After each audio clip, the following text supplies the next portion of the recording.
Hey, everybody. It is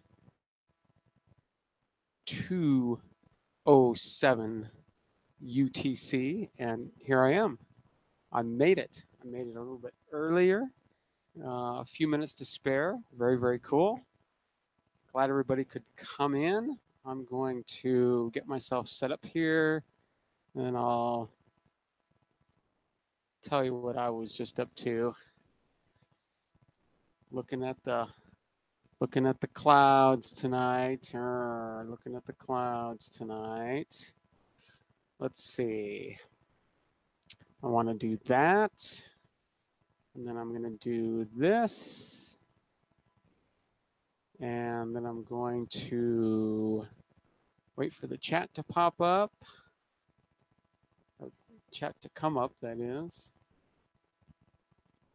And then pop out the chat. Yay, we are here. We're all here. So glad you could come by, those who are watching live and those who are watching later. Sorry I was running a little bit late tonight, but I had to take some calibration data through my scope. It's really important when you're doing, if you want scientifically valid data, you have to be able to remove all the systematic effects that are caused by the optics and caused by the electronics and caused by this and caused by that. You want to try to eliminate those if you can. And so one of the most important things that has to be done is take a series of images called flat fields, which are um, longish exposure images of a completely like white flat field. And what you're doing, what you're basically doing is just measuring the sensitivity of each of the pixels on the CCD. And once you do that, you can use that information to sort of flatten out the sensitivity of the CCD on your science images, and that, in theory, makes for better data, because we have this rule, right? The rule is garbage in, garbage out. So the goal, and sorry, I'm a little bit jerky tonight. That's how technology goes. I just have to live with it. Um, so yeah, garbage in, garbage out. But the opposite of that is also true. If if if you have some high quality data that goes in, then high quality data should come out, and that's what I'm aiming for tonight. I don't know if I'm going to get it or not, because I've still got some clouds overhead, and one of the problems, I guess you can call it a problem, um, in living in such a dark place, is that the clouds are dark as well. The clouds are black. Can't see them. They, if you can see them at all, they just appear as like dark holes in the sky. And when they are like they are right now, and that is very high, thin, and wispy, uh, they're almost impossible to see. And when the moon's out, they become extremely obvious. But the moon isn't out, and in fact, it's just a few days from new moon at this point, and so I'm the reason why I'm taking these flat fields tonight is that I really want to move ahead with this really interesting project that I've been talking about the past couple of weeks now, almost.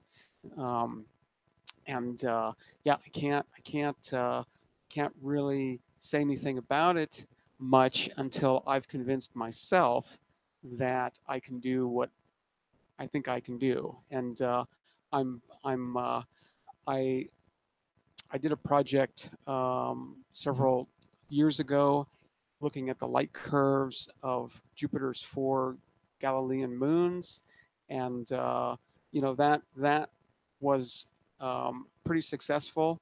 I had some surprises that I wasn't expecting. Um, yeah, I haven't really finished looking at all that data. Um, the surprises were just sort of like, oh, how am I going to deal with that?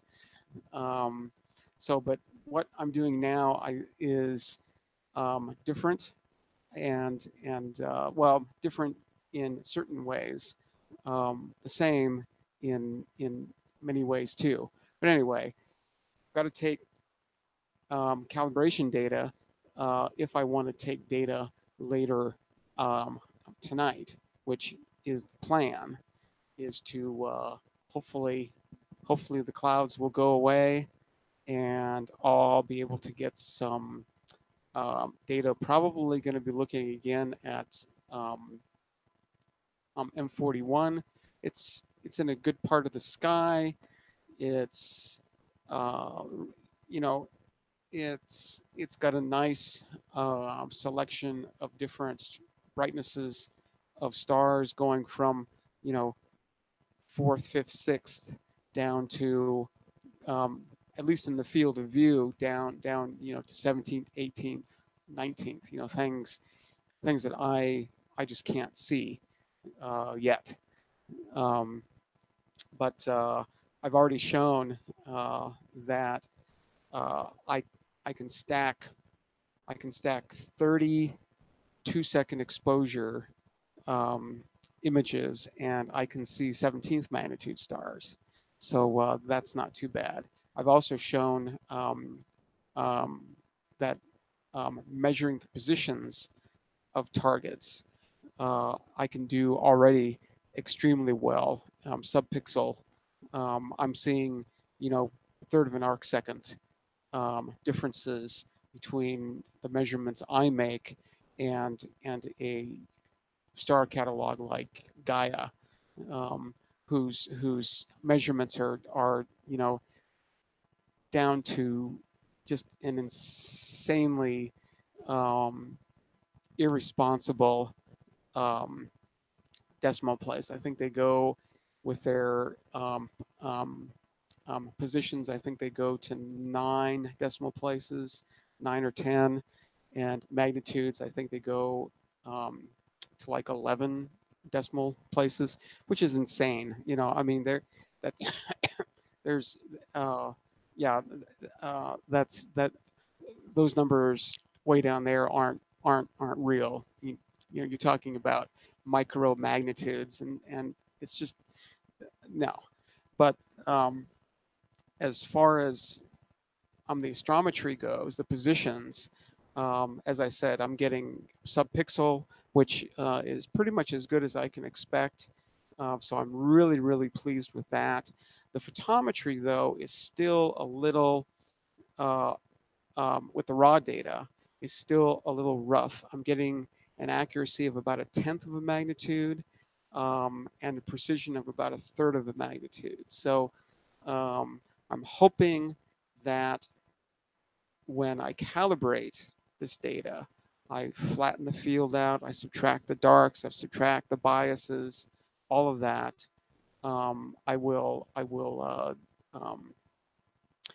uh, I'll see, that the photometry improves too. And the photometry is a tricky thing because it sort of depends on how you measure the brightness of the star, and you have to take into account that there's sky brightness and star brightness. So you have to subtract um, sky from star, and it's like, okay, well, do I take the what what defines the sky, right? You have a star, right? In fact, let me share my screen and go to my Discord. We can talk a little bit about image processing here, since I'm in that mindset. Let's see. We'll go to my Discord server. The link to my Discord server is below in the description. I encourage you to join that. If you're new watching this, I also encourage you to subscribe to this channel. I am here every single day, usually starting at 2 hours UTC, unless I've got something going on, and then I try to let you know.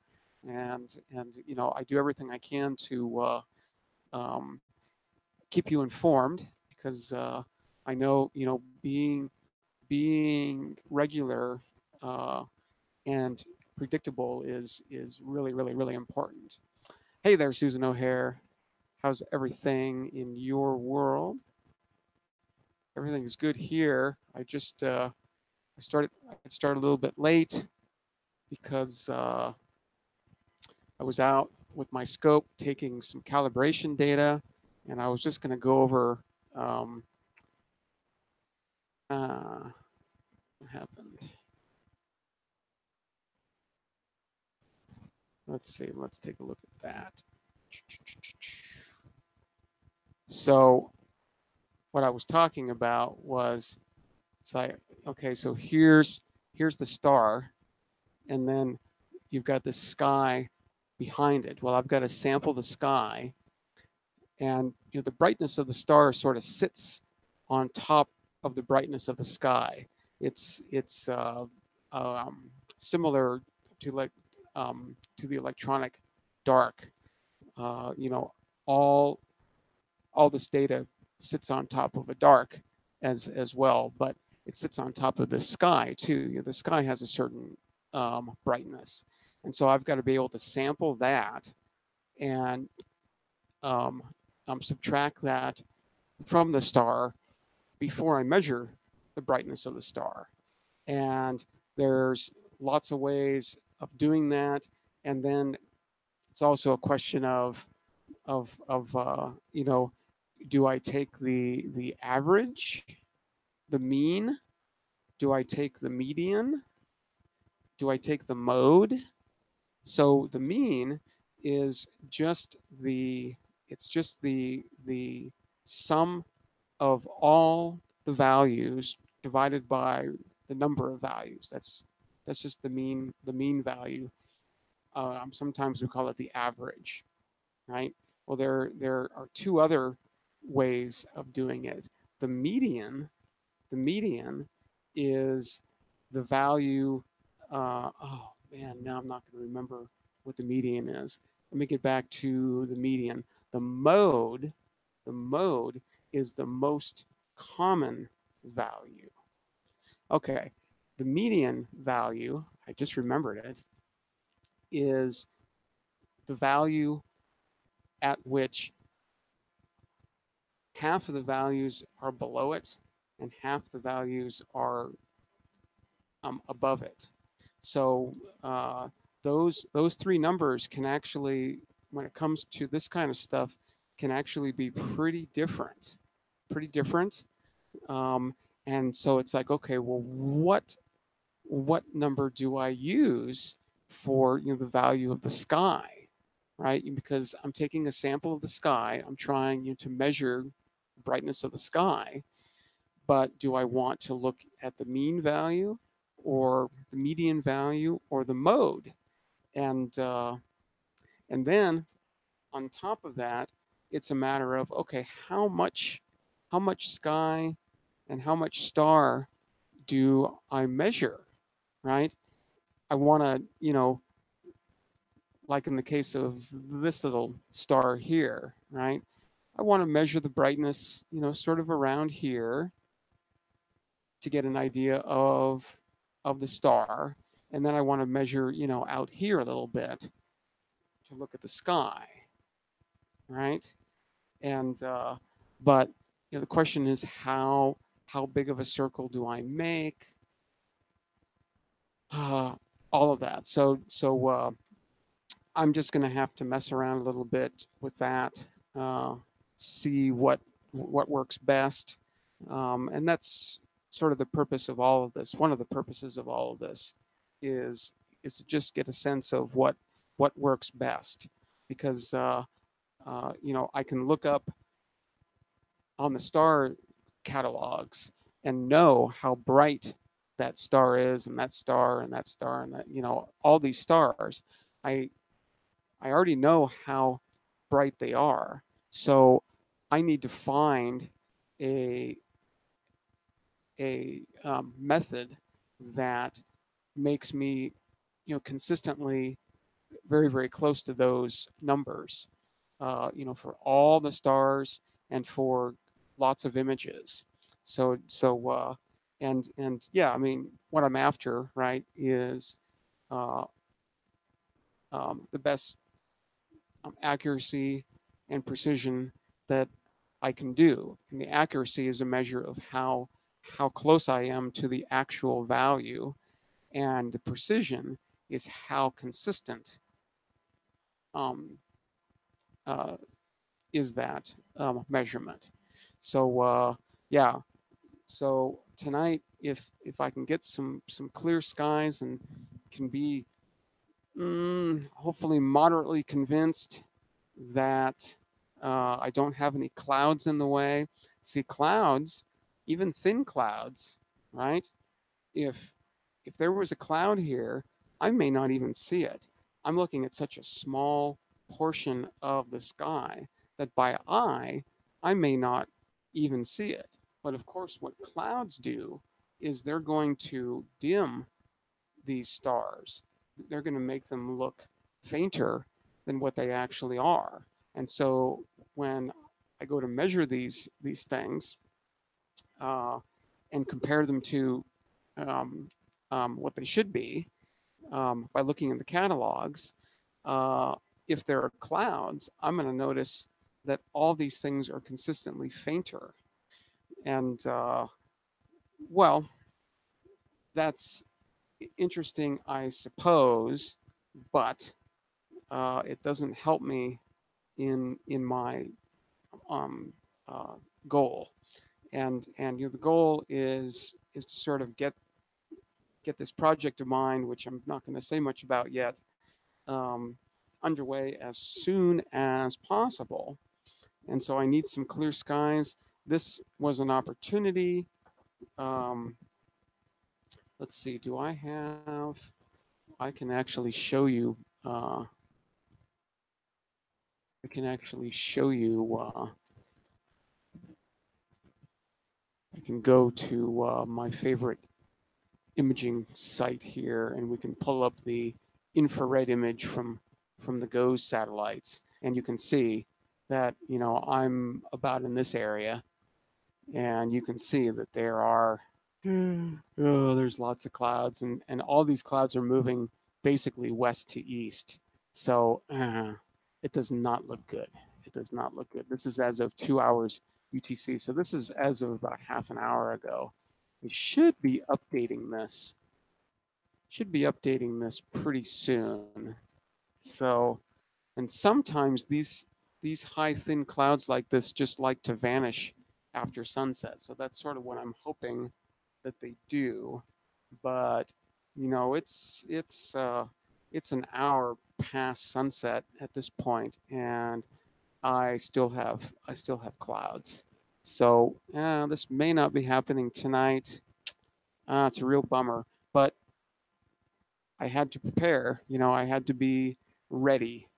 I had to be ready just in case there was an opportunity, because, as I said, I want to get this thing going as soon as possible, and I need to be able to convince myself that I can do what I think I can do. So, yeah, I don't know if that's going to be happening tonight or not. Don't know. Don't know. So I've got, of course, the drinks of choice. This is dihydrogen oxide tonight, just because I may have to stay up. So cheers.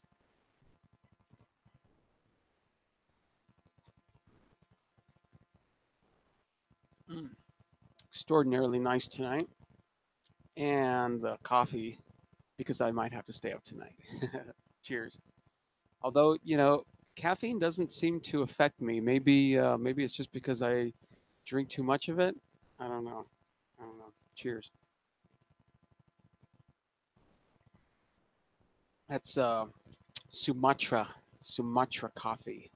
So it's not, as far as I know, it's not organic. It's not free, whatever it is. I'm having to be a cheapskate and just get the cheap stuff. Does the job. Tastes pretty good anyway. So no complaints there.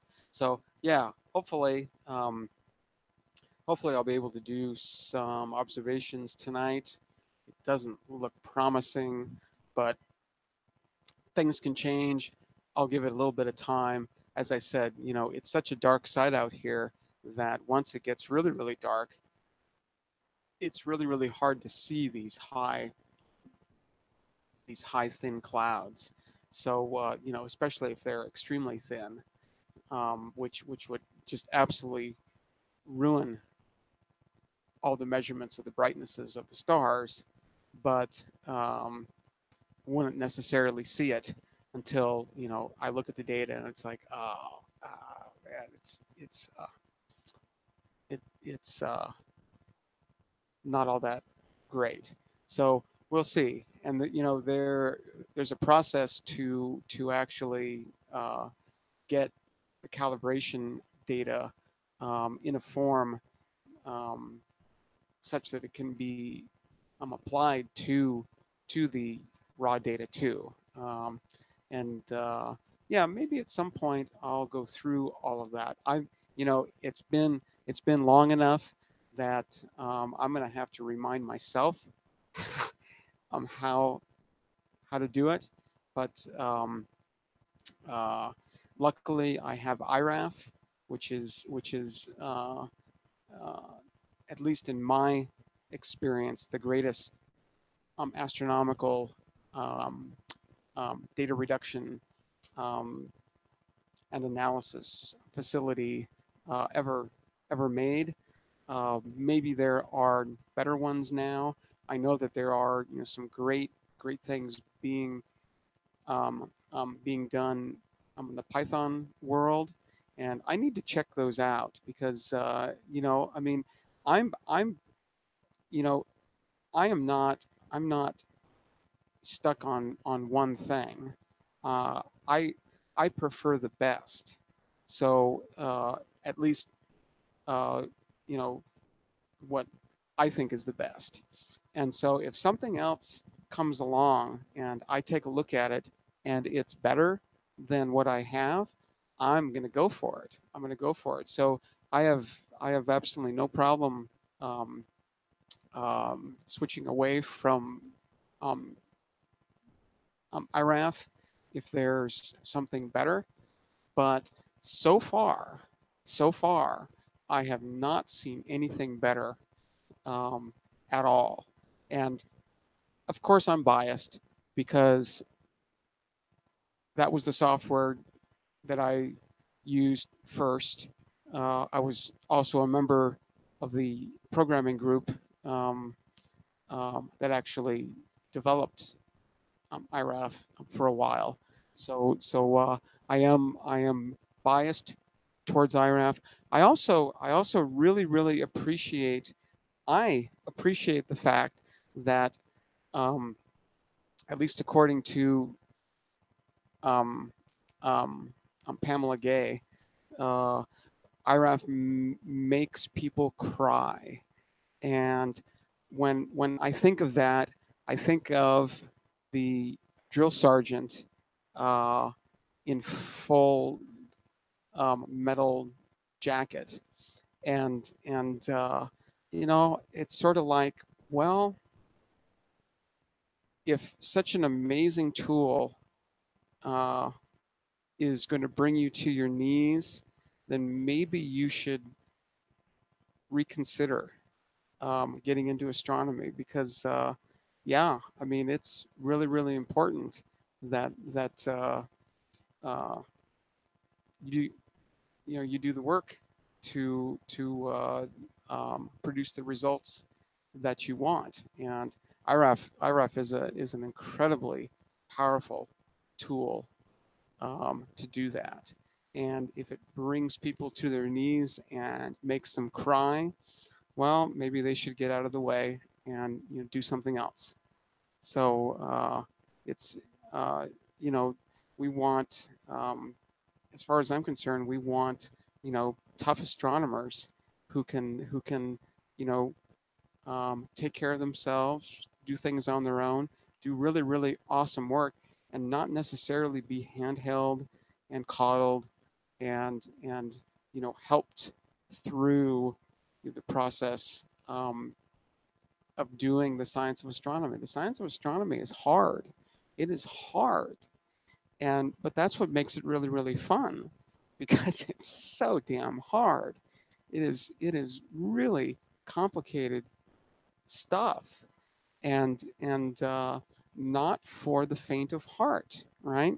The cool thing about astronomy, though, is that if you can't handle doing, um, um, you know, in the dirt, working at, you know, very, very low level, there are many, many levels to astronomy where you don't have to do all of that. It's, what I'm doing is not for everyone, for sure. Um, you can um, um,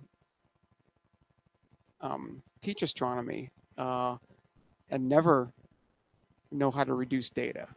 Um, or you can talk about astronomy, or you can look through telescopes, or lots and lots of things. There's lots of levels. But if you want to be a professional astronomer and work with your own data, um, um, collecting it, reducing it, doing the analysis, all of that, you're gonna have to get your hands dirty, and you're gonna have to feel some pain, and uh, you'll get through it, no problem at all. But doing science is hard. It's really, really hard, but it's very um, rewarding. Um, at least in the end, it is. But while you're doing it, it's hard. It's tedious. I mean, I can sit here. I mean, I now have um, um, I think I calculated it the other day. I've got um, um, enough images right now, to spend the next 400 hours working on them, and it's like, huh, I do I want to do that or not? It's tedious. It's tedious work, but yeah, it must be done. So I can also write code. I can write scripts. I can try to automate the process a little bit, and while I'm working on tedious tasks, there's this little thing going on in the back of my head saying, how can you make it so you don't have to do this? You know, how can you make it such that you can tell um, one of these computers to do it instead? And so that's always going off on the back of my head while I'm manually having to look at things, measure things, and it's just, it's painful. But the reward is so is so great that it is definitely worth uh, all the effort, for sure, for sure. So cheers to effort.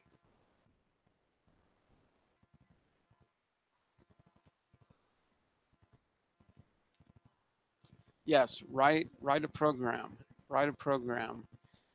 Being a programmer, that's one of the first things I think of. It's like, how can I tell a machine to do this so I don't have to? Inherently lazy. See, Susan, you know that already. So yeah, yeah. I'm always trying to find an easy way of doing things.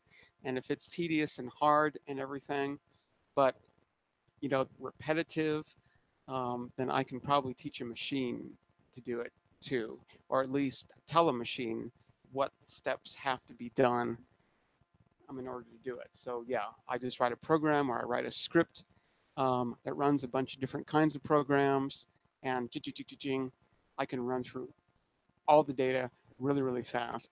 And IRAF is really, really awesome with that because um, IRAF is um, so many things. It's a um, scripting language. It's a compiled language. Um, it's lots and lots of things, and it's also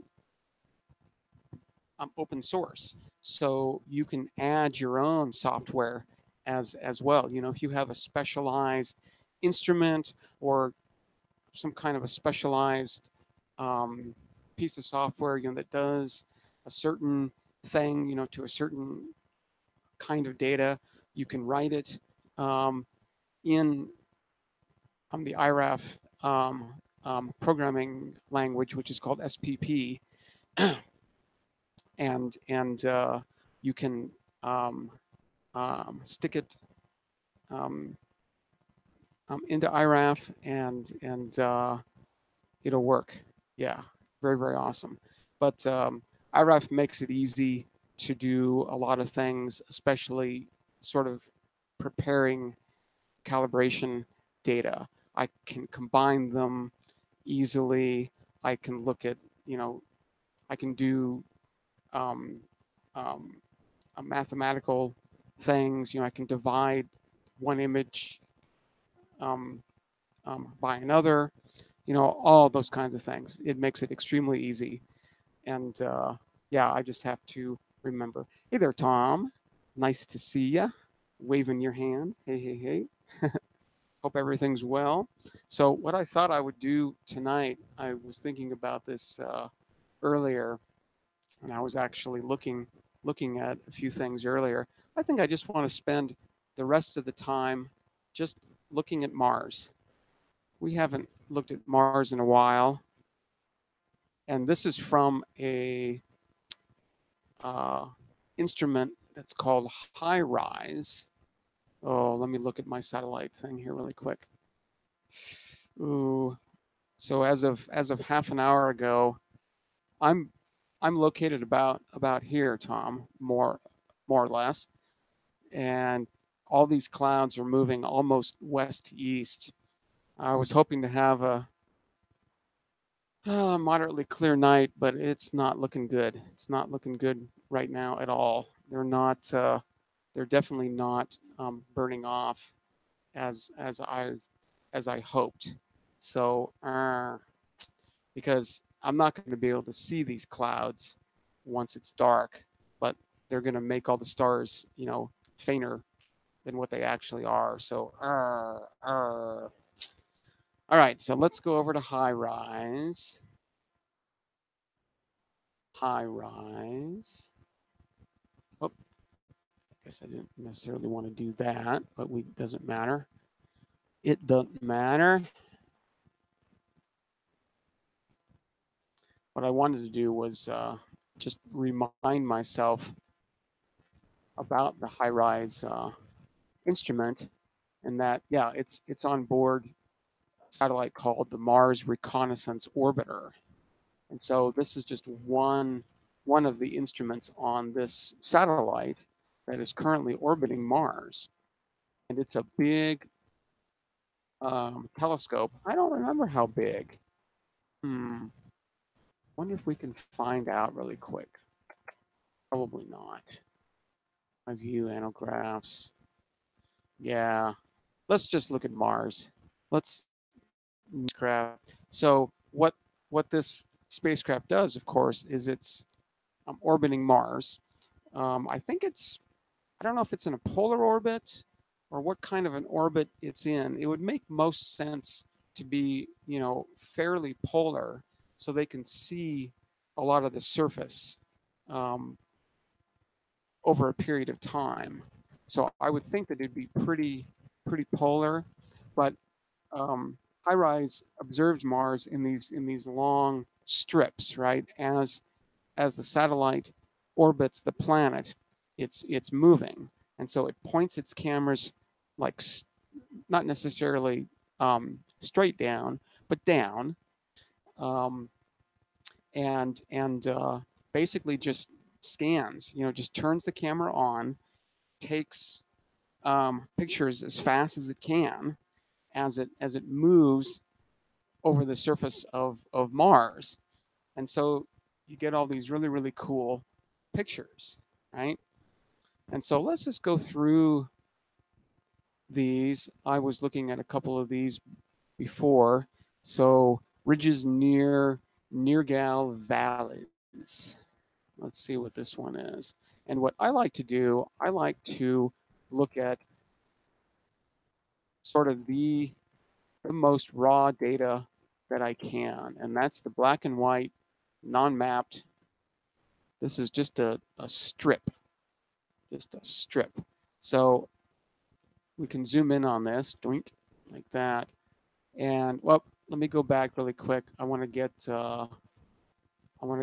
the resolution. So every single pixel on this is 25.7 centimeters across. So that's about 10 inches or so. So we can see things um, that are, well, the smallest things that we can see in this image are about like a foot or so across, more or less. So this crater, just a rough estimate, is probably 30 feet across or so. So that maybe gives you a sense of scale here. So what I do is I start in the upper left, and I just use my arrow keys just to scan down.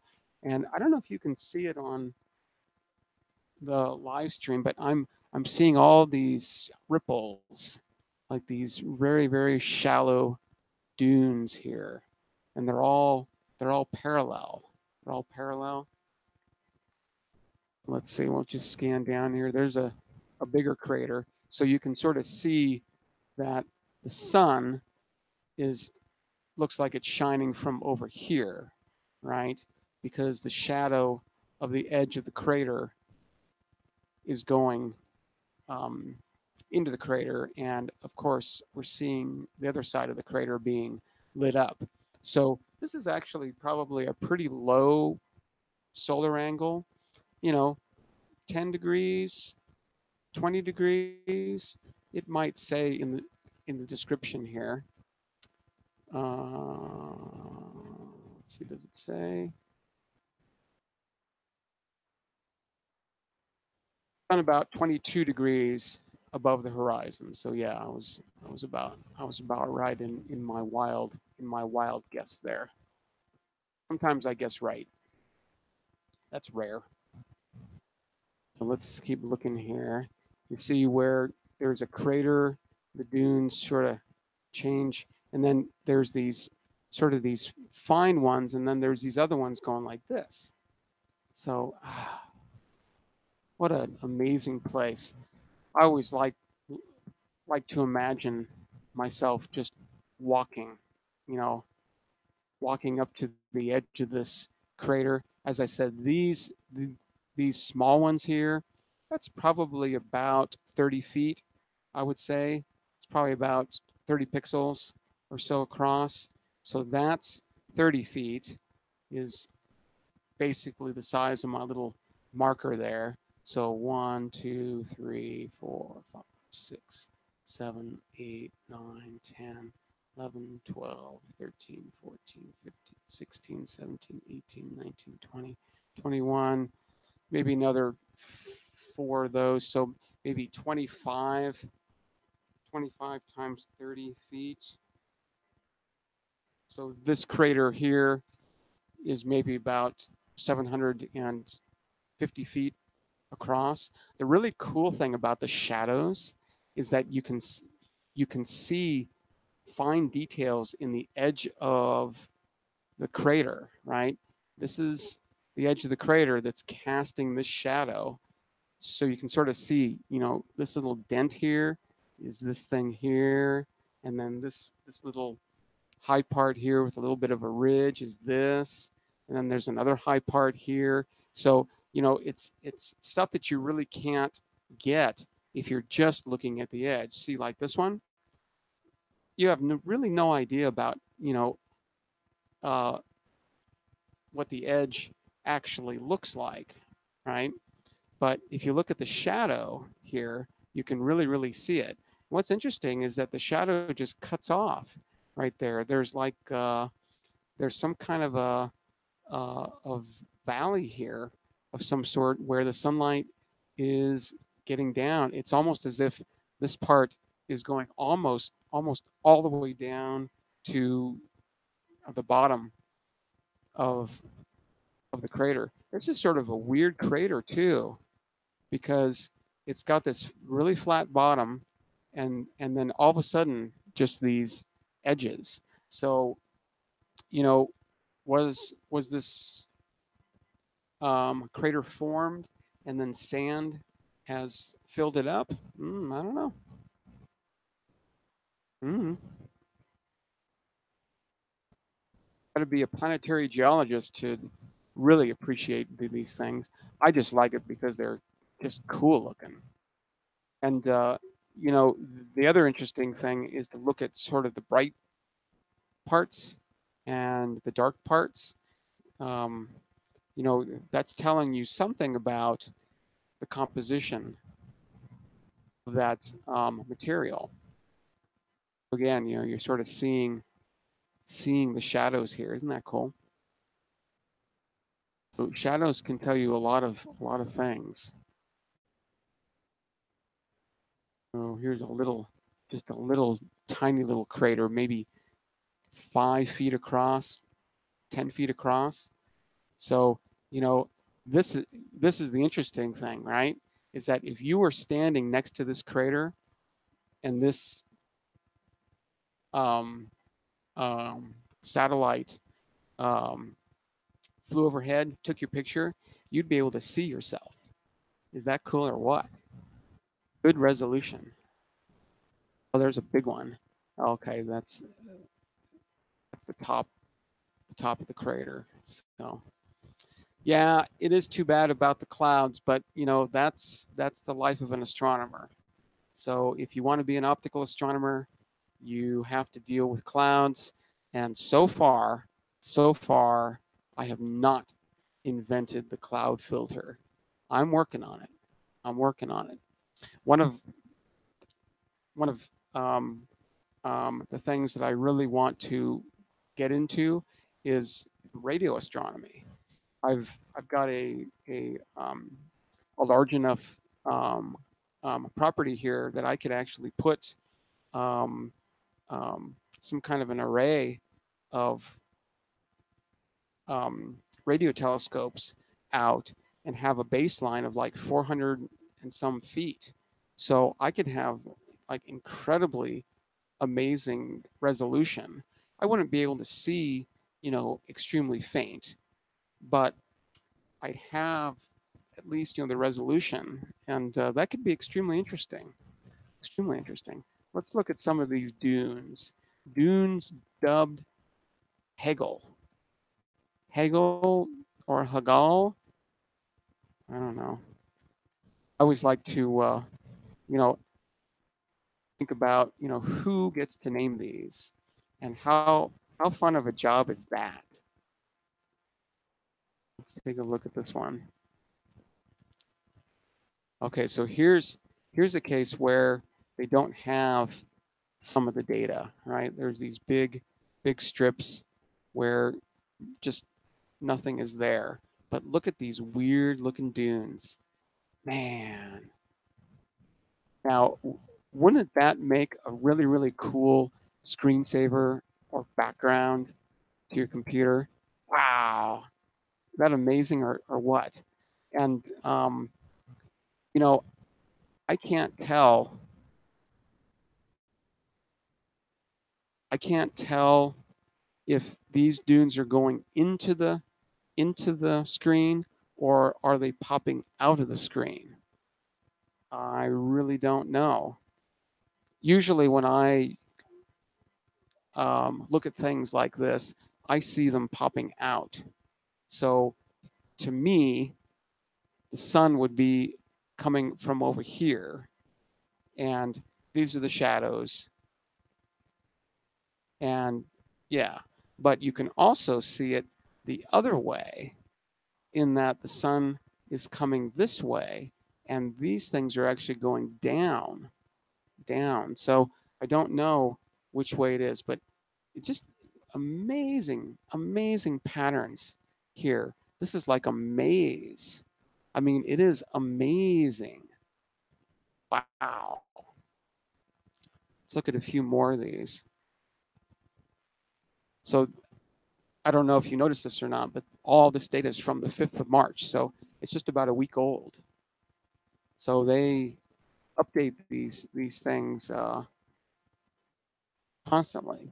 So Dunes Dub, I don't even know how to pronounce that. Let's look at them. So let's see, we're still doing about 10 inches resolution or so. Not bad. Let's take a look at it.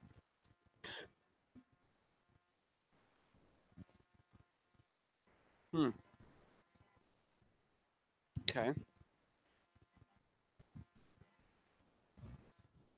Probably a very, very low solar angle. That's my guess.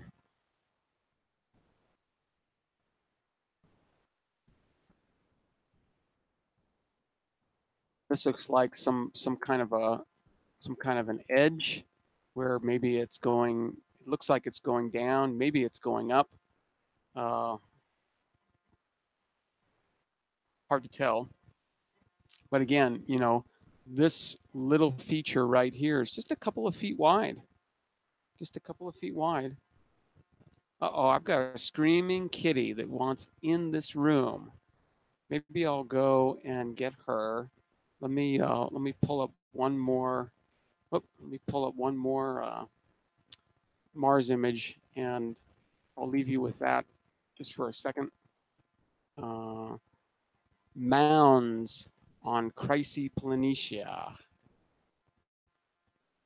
Mounds on Chrysoplanitia.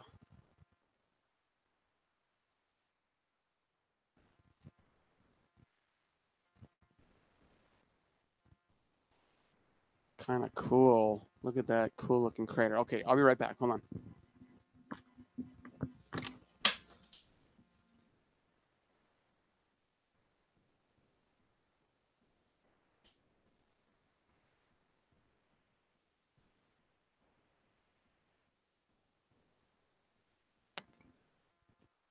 Yes, I am just doorman. When it comes to kitties, I am just doorman. I open doors and I close doors for them. There's a mound. Interesting little feature on this mound. Look at that. It's like a little plus sign. You know, we humans see all kinds of things in stuff, right? You look at clouds and you see all kinds of things, that you recognize. So we immediately see this kind of stuff, and it's like, oh, that's like a plus sign or an X. X marks the spot, and we just go completely wild. But who knows? Who knows? There's another mound, I guess. Another crater. Maybe some older craters that have been weathered, or maybe the weather is just more exciting here. Who knows?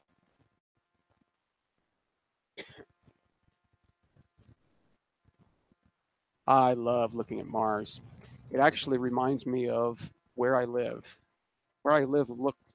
If you got rid of all the of all the of all the life, where I live looks a lot like Mars.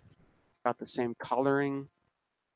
It's got the same mountains. It doesn't have craters, at least not around me. Let's see. This is called chaotic terrain in Orson Welles crater. So there's a crater named Orson Welles, and this is inside of the crater, apparently. So maybe it's a big crater. So here's just where they didn't have a little bit of data for whatever reason. No big deal.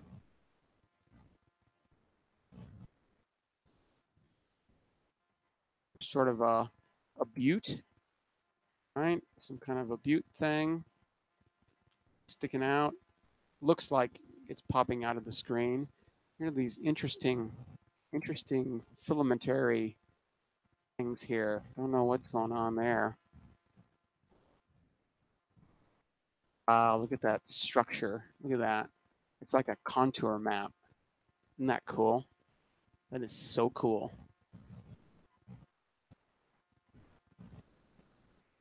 Wow, look at that. That's fabulous. Fabulous. Let's go over here and take a look. Oh, there's a little bit more dropout in data. No big deal.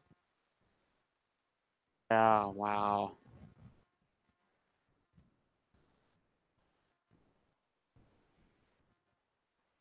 So this is kind of interesting. See these bright spots?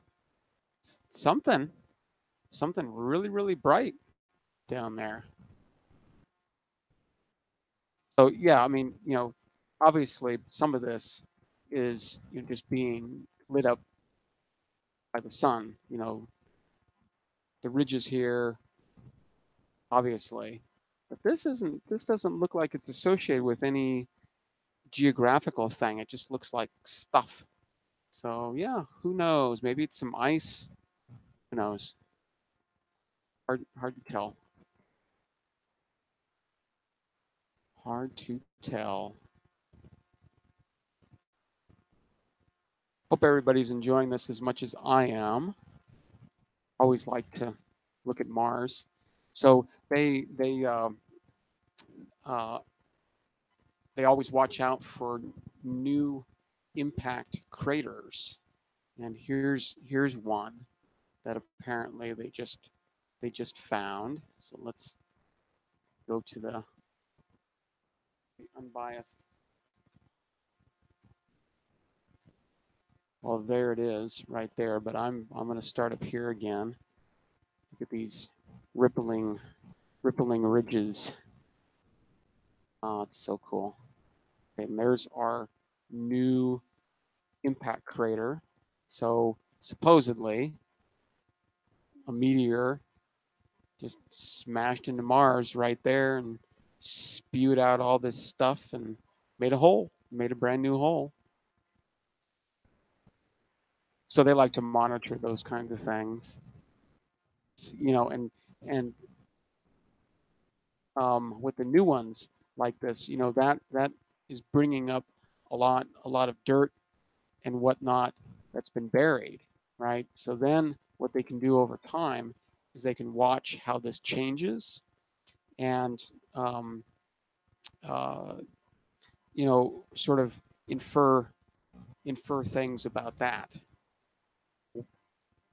Maybe what it's made of, how it interacts with sunlight and wind and all that.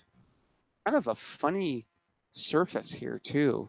It looks bumpy, really bumpy, but there are these brighter, slightly brighter areas here and slightly darker areas. It's hard to tell if that's topography where maybe this is like a little hill, very little hill, um, and so it's rising here and then it's falling on this side. Hard to tell, or if it's the material of the dirt itself that's just lighter over here. Hard to tell.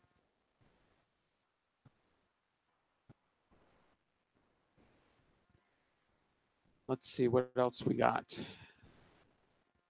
I like looking at Mars. it we're so lucky to be able to do this.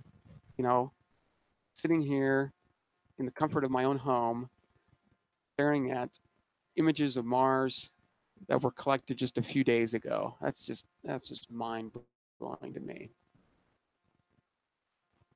Mind blowing. And someday, somebody, probably a whole bunch of people, will be walking around up there.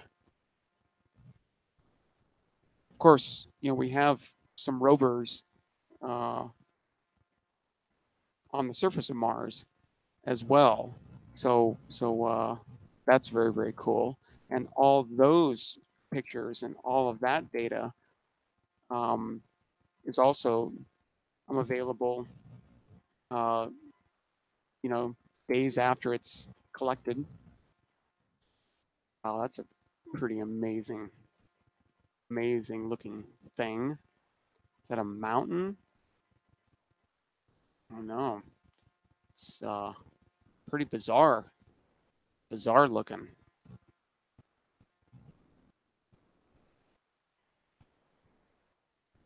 If you're a geologist, man, this is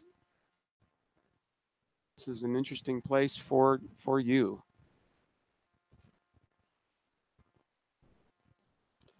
Let's see what else we got here.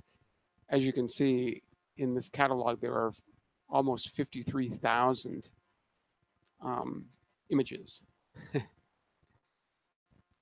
think I think the Mars Reconnaissance Orbiter has been in orbit since, I want to say, like 2006, 2009, something like that. So it's been up there for a while. Been up there for a little while. Let's see.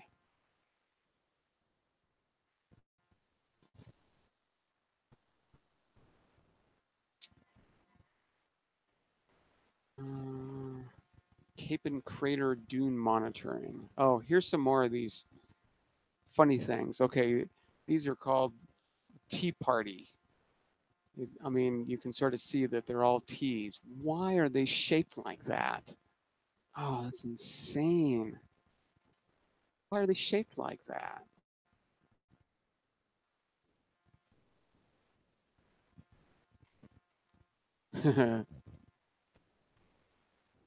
That weird surface.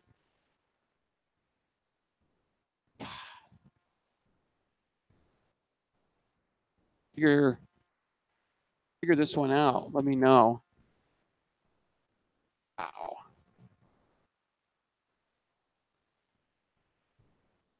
It's not out of focus. That is the structure. You've got this.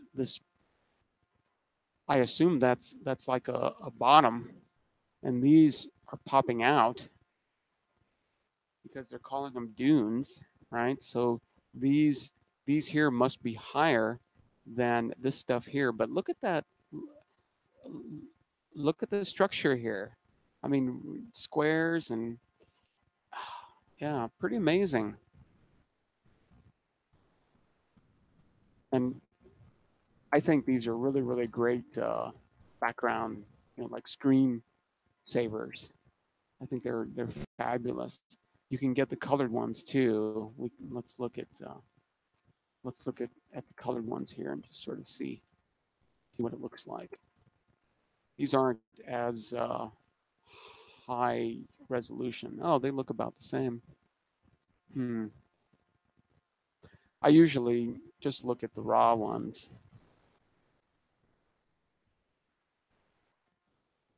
Slopes in Santa Fe crater. Let's look at the slopes in Santa Fe crater, and maybe I will leave you with that. I've got to make sure my scope and my camera and everything are surviving outside. They're outside at the moment, unmonitored, so got to keep them cold. So there's a temperature control on the camera itself that I can set, and if I turn it off, it's going to get warm, and then I have to redo all the calibrations, and I don't want to do that. So, well, yeah, just wow, just amazing geography.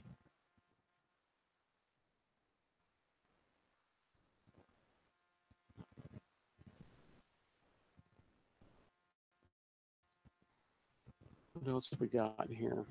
This is still from the 1st of May.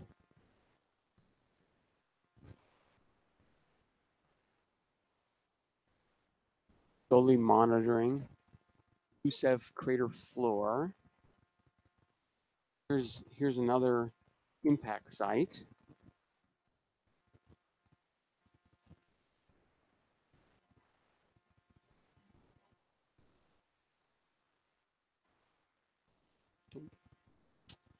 Let's take a look at that.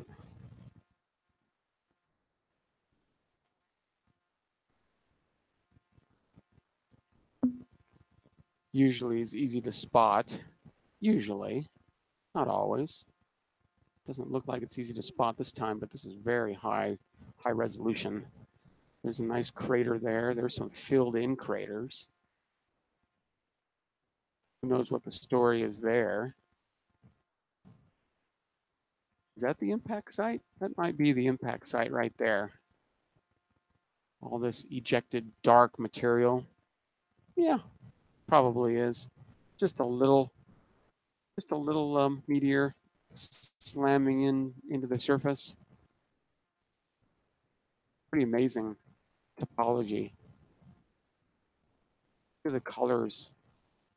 Not necessarily the colors, but in the changes in brightnesses of things. Let's go back. Maybe we'll do one more. I'd like to end with a bang if I can. I guess I did in terms of a crater. A crater is sort of like a bang. Let's see, pits in Alba Fossi. Let's look at the Alba Fossi pits and call it a night, huh? I'm gonna see how my clouds are doing outside. The images that I'm looking at for the clouds are so that usually gives a better indication. So while that's loading, maybe here and take a look at my clouds. That's going to load slowly too, of course. Oh, I don't know. It's thinning out a little bit. Still got high clouds though, high thin clouds. So I don't know. I don't know. Let's take a look at this really quick.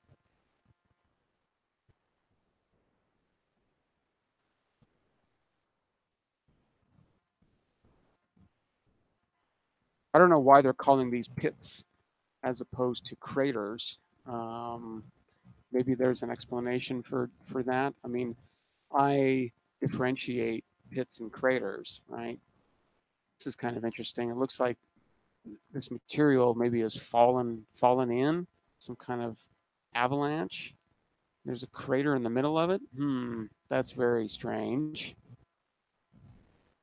Sometimes I wonder about craters, whether they're caused by meteor impacts or if they're caused by something else. I don't know. All these cool streaks here. They can watch these things move. I think they just keep going down. I think they just stretch. But yeah, it's kind of interesting that all this material is up against the same walls. So that's probably caused by wind, I guess. So wind has pushed all this material up against that edge because we're seeing sort of the same thing here and the same thing here. Same thing here.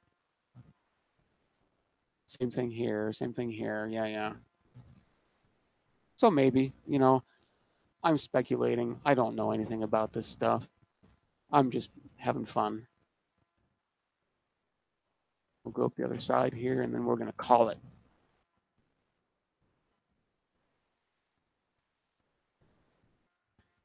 Pretty amazing. Pretty amazing. As I said, I like to imagine walking around down there.